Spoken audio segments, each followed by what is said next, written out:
قبر سے اٹھنے کا ذکر کیا ہے۔ انسان قبر سے اٹھے گا، کس طریقے سے اٹھے گا؟ قبر سے اٹھنے والا ایک ہی شکل پر نہیں اٹھے گا۔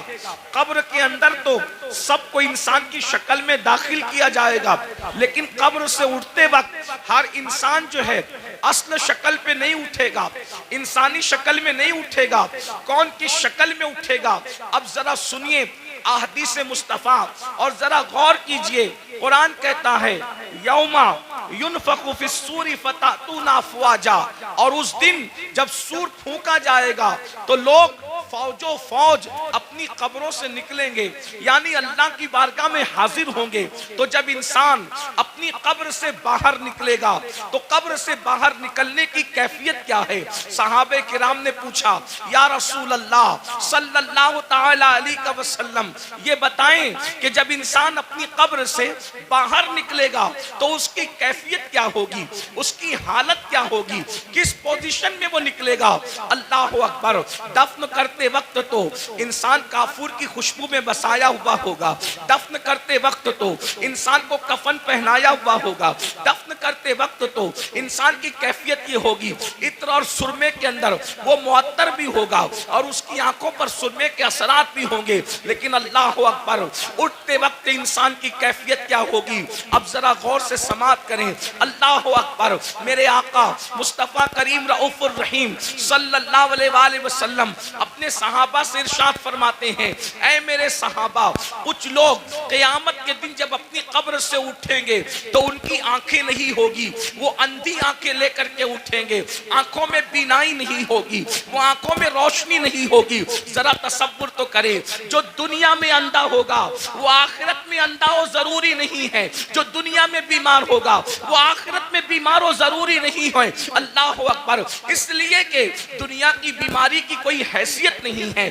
اللہ اللہ، لیکن میرے اور آپ کے آقا مصطفیٰ کریم رؤوف الرحیم صلی اللہ علیہ وآلہ وسلم ارشاد فرماتے ہیں کچھ لوگ اپنی قبر سے اندھے اٹھیں گے، یعنی ان کی آنکھیں نہیں ہوگی۔ اب مجھے بتائیں جب ان کی آنکھیں نہیں ہوگی تو وہ اللہ کا دیدار کیسے کریں گے؟ وہ رسول اللہ کا دیدار کیسے کریں گے؟ وہ اولیاء اللہ کا دیدار کیسے کریں گے؟ صحابہ کرام بے چین ہو گئے اور صحابہ کرام نے عرض کیا یا رسول اللہ صلی اللہ تعالی علیہ وآلہ وسلم، جو لوگ بغیر آنکھوں کے اپنی قبروں سے قیامت کے دن اندھے اٹھیں گے، اندھے اٹھنے کی وجہ کیا ہوگی؟ تو میرے آقا ارشاد فرماتے ہیں دنیا کے اندر نصیحت کرنے والے جب ان کو نصیحت کرتے ہوں گے تو وہ نصیحت کو نہیں مانتے ہوں گے، دنیا کے اندر جب ان کو اللہ سے ڈرایا جاتا ہوگا تو وہ اللہ سے ڈرتے نہیں ہوں گے۔ مثال کے طور پر آج بھی آپ دیکھیں بہت سارے مسلمان ہیں